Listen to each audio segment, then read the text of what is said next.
Hey, this is Jessie and Nichols, George, and I wanted to bring to you my tip for the month here. Uh, Looking at gratitude this month. And I wanted to look at gratitude because it seems like a lot of people that I've noticed have been very stuck. They felt stuck. They feel like things aren't moving. They feel like they're waiting for people, they're waiting for things to come through. They don't have power, they don't have control in their life. It's a really frustrating space for a lot of people to be in. And, it's a challenging place. And what happens is we get in this spiral where our attention gets so focused on what we don't have, it gets so focused on our frustrations and what isn't working, that we forget to stop and be grateful. And there's a lot of things you've probably heard out there like, okay, when you get ready to go to bed at night, think about 10 things that you're grateful for. And I do think that that's a really great practice, by the way, because I feel like doing that puts our mind in a clearer space when we fall asleep, so we'll rest better. It also helps us wake up in a more grateful space, which when we start our day that way, it makes a big difference.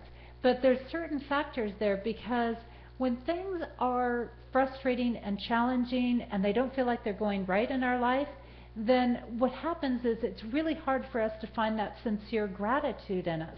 And if the gratitude isn't sincere, our spirit won't buy into it. Our ego won't buy into it. And boy, that ego is a big challenge. that's a big challenge along the ways, right? It interferes with a lot of things in our life.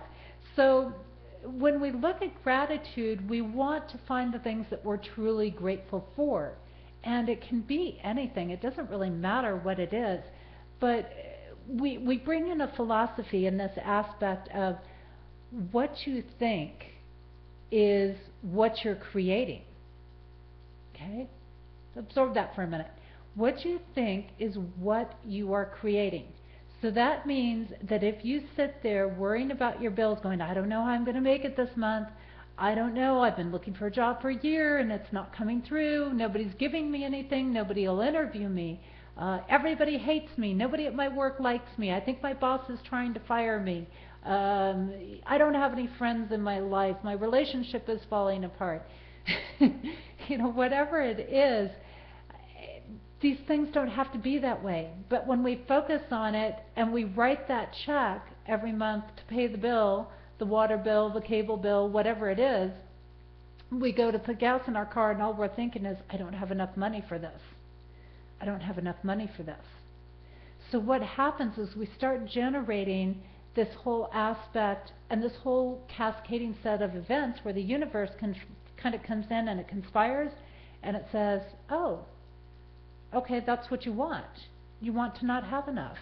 You want to be in deprivation. And consciously you're saying, no, that's not what I want. But every time you're saying that, every time you're thinking that, that's what the universe is going to provide you with. Okay, so that's where they say those thoughts and our words become very, very powerful. And that's why anytime you start to feel those thoughts creep in, you start to get the worries, what gratitude is going to do is it's going to create an automatic connection with spirit. And when we create that automatic connection with spirit, we pull ourselves out of that deprivation space. And we pull ourselves into a success space or a thriving space or a space where we can create from. And that's a really important space. So when we look at that, what we want to do is we want to take a moment and we want to stop and find something to be grateful for. Stop, breathe, and say, okay. And it can be the simplest thing. I got out of bed this morning. I'm really happy I made it out of bed this morning. But looking around and instead of thinking, oh God, I'm going to lose this place that I'm living in, start thinking, I love living in this space. I love being here. This place is amazing for me. This is the perfect fit for me. Okay? Now these are things that your ego can buy into. These are things that your spirit can buy into because they're real, they're tangible. If you are saying things like, well, my life's the most incredible life, your ego's not going to buy into that. Especially if you're wondering where your next meal is coming from or if you're going to have a roof over your head the next week. So what we're tuning into is the things that we can actually really buy into 500%, or at least 200%, or 100% even is good. And we just take that moment to look around and go, wow, I can look behind me right here, right? I can look behind me and I see my cabinets and I see my shelving here, and I think, oh, I remember what I did to create it. I did all this work. I stained the work. I, got these cabinets. I had the idea to put glass doors on them, made things myself, transformed this table that I'm sitting at with the chairs, bought a $30 set and transformed it myself, stained it, painted, the whole works. And I love them. I love sitting here in this space. And the more I think about that, instead of the universe taking things away from me and making it harder for me to make ends meet, what it's going to do is it's going to say, oh, I want to see you continue being happy in that space. So I'm going to give you the resources that you need to make it happen. Okay? So what we're grateful for is the things the universe is going to find ways. And we don't have to worry about the how. That's the really cool part. We don't have to worry about how it's going to happen. Spirit, the great divine, God, whatever term you want to use, is going to take care of that for us. How cool is that? We don't have to worry about the how. That's not our responsibility. So all you're going to do is you're going to stop and you're going to focus in and say, what do I have to be grateful for? What do I have that I love in my life? Not what could I lose, but what do I love? I love having an apple tree in my yard where I can go get fresh apples in the fall. I love having a grapevine that I can go out and pick fresh fruit from. I love that I live in a place with 4 seasons to it, and I get to enjoy all these different weather patterns. I love that I'm in this house because my vibration resonates with it. It's a very special place to me. I love being able to do workshops and share my work with people. I love watching them fill up. I love having people come and attend and feel like they walked out getting 1,000 times what they paid for it. Okay? When I do that, my ego can buy into it because it's real. That is what I love. I'm not going to worry about, oh God, there's another workshop that didn't fill up, or oh geez, nobody signed up for that one, or oh, it was a bad winter and and the business hasn't been flowing in, so where's the rent coming from this month?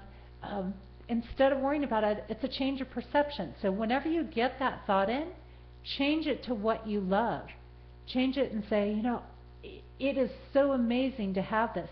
Even if you don't have it in your life at the moment, for example, let's say you want a job that's better than what you have. You're not happy in your job, okay? Matter of fact, let's say you even hate your job right now, and you want a different job.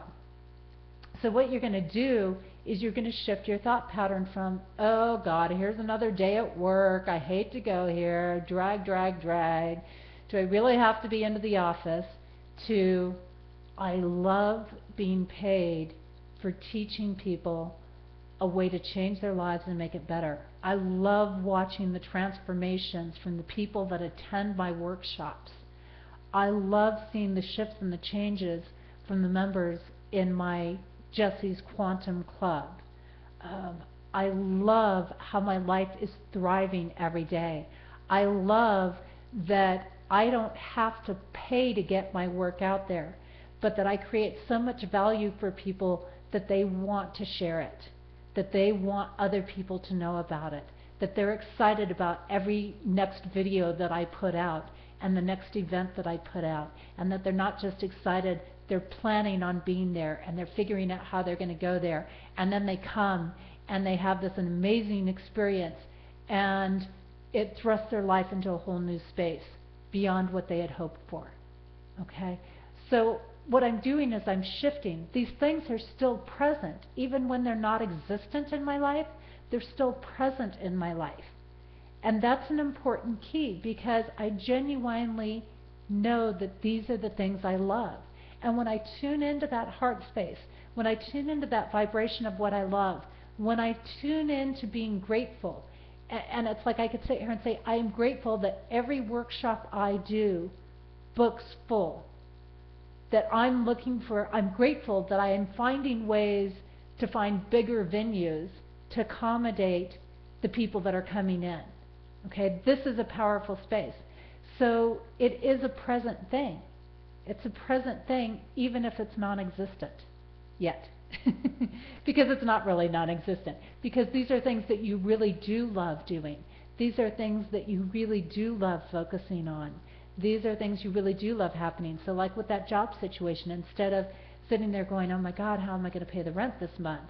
Sitting there saying, instead of saying, I hate my job, I love doing this work. I love doing this other job. I love, instead of sitting in the call center, I love having a thriving massage practice. Okay, whatever that is for you, whatever that business is, because your self can buy into it, and when it does, it gets the energy to make it happen. It gets the universe on board to pay those bills. And what happens is that even if you don't like what you're now, even if it's going to take time for some of those things to fully manifest in your life, you're going to get the resources in order to get you there. And that starts happening. So the more time we're spending in gratitude, the more we're going to bring those blessings in, the more we're going to have the help, and the less we're going to have to worry about. Okay? So that's my tip. Okay? How to be grateful even when nothing is happening right in your life. Take care, and I'll be back next month with another tip.